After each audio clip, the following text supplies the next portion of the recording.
Hi guys, welcome back to my channel. So today's video comes highly requested. I've received a lot of comments here on YouTube and on Instagram and private messages from you guys asking me to compare the Chanel 9 shadow palette here from the Les Beiges collection. This is the palette Indispensables. And to compare it to the Dior Wild Earth palette here, number 786, Terra. A lot of you guys are asking me which one is better, which one is my favorite, which one to buy if you only buy one.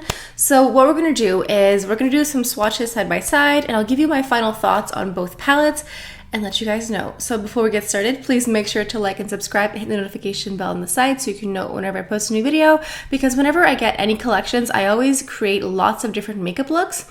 So if you bought either one of these palettes and you are looking for some ideas on how to wear them, I strongly recommend you subscribe, because then you'll learn a lot of different ways to wear these eyeshadows. And also, my friend Angela over at Angela Van Rose did a video like this comparing both palettes. So if you are looking for two opinions, because two opinions are always better than one, I will put a link to her video down below so you can go check out her video as well.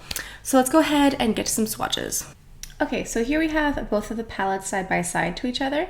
So let's go ahead and start with the Terra palette here. Now this retails at $63 Canadian plus tax. And you get 3 grams of product. The Les Beiges palette over here retails at 110 Canadian plus tax. And you get 6.3 grams of product. Both come with little makeup sponges and also come with an applicator that has more of a brush than a sponge. So let's go ahead and swatch this palette here. So the Dior Wild Earth palette here, this is number 786 Terra. Now all of these colors in the palette are shimmer. They all have a satin finish, not one is matte.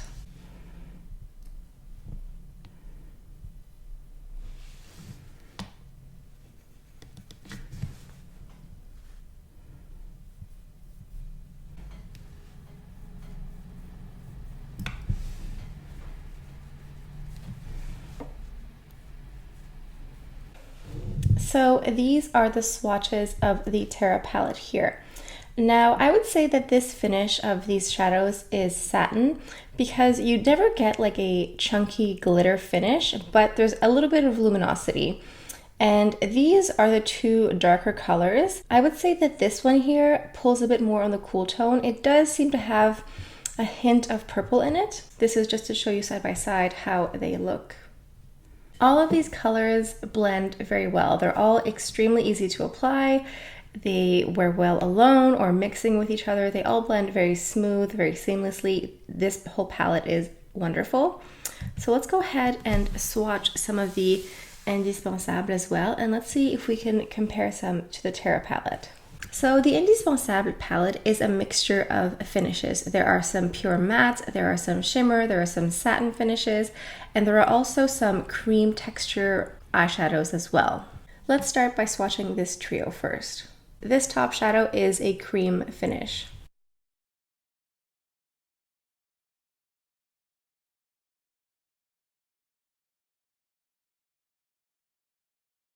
So here we just have some of the swatches here. These two look quite similar on my skin tone, but they are very nice to wear. So just to see how they compare maybe to this one here, these don't exactly have the same satin finish, but we do have some similarities. And obviously the shimmer color doesn't look exactly the same as the one in the Terra palette. Moving on to the next trio.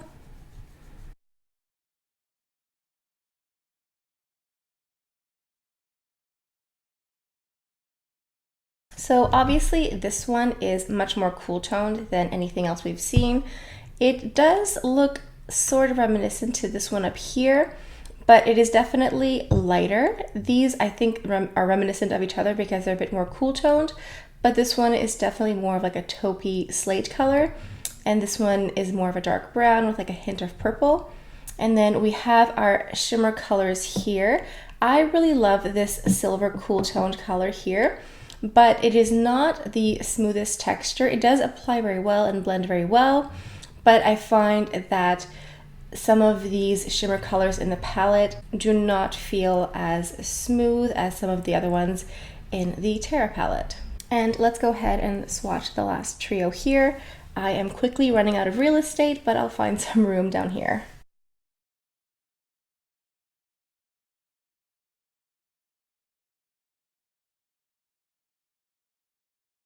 So here we have a gorgeous gold color, which is exactly what I'm wearing on my eyes today. And then we have these two browns. Now this one here pulls more on the red, more on the warm side, and this one looks more like a chocolate brown that can be pulled to be more cool. But again, it is not as cool as this one here, I would say. Let's go ahead and swatch this gold color next to the Dior one here. They are not exactly the same. They're definitely both gold shadows. I think on camera they might look similar, but in person the Dior one pulls a bit more orange and this one pulls a bit more goldy bronze. So overall, I do personally really enjoy both of these palettes. I think that they are very good quality. As I mentioned before, these satin finishes, these satin eyeshadows are extremely easy to blend and are beautiful. This palette here, Les Indispensables, does have this shade here that is very beautiful, but I feel is not as creamy in texture as these ones here.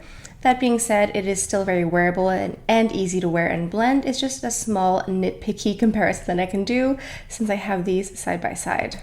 Since I am a luxury makeup lover and I am a lover of warm toned eyeshadows, for me, I am happy to own both of these and I will use both of them. However, there are some small differences. The Dior palette does not have one single matte shadow. So if you are someone who absolutely needs to have a matte shadow, or if you do not own a matte shadow, this might be tricky to use on its own. You might have to use a bronzer or something else.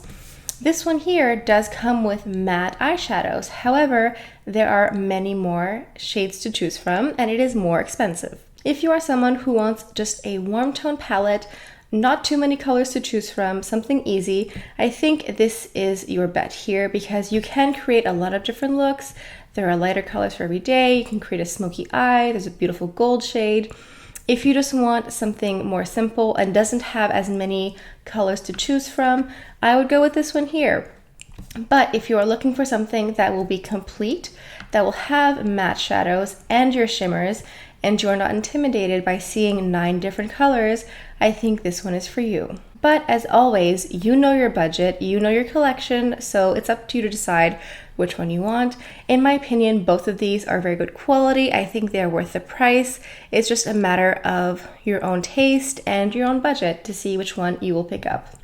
So I think that about does it for my video today. I hope you guys enjoyed today's video. Please feel free to like and subscribe and hit the notification bell on the side so you can know whenever I post a new video. And that's all I have for you guys for today. So thank you very much for stopping by and I'll see you guys next time. Bye.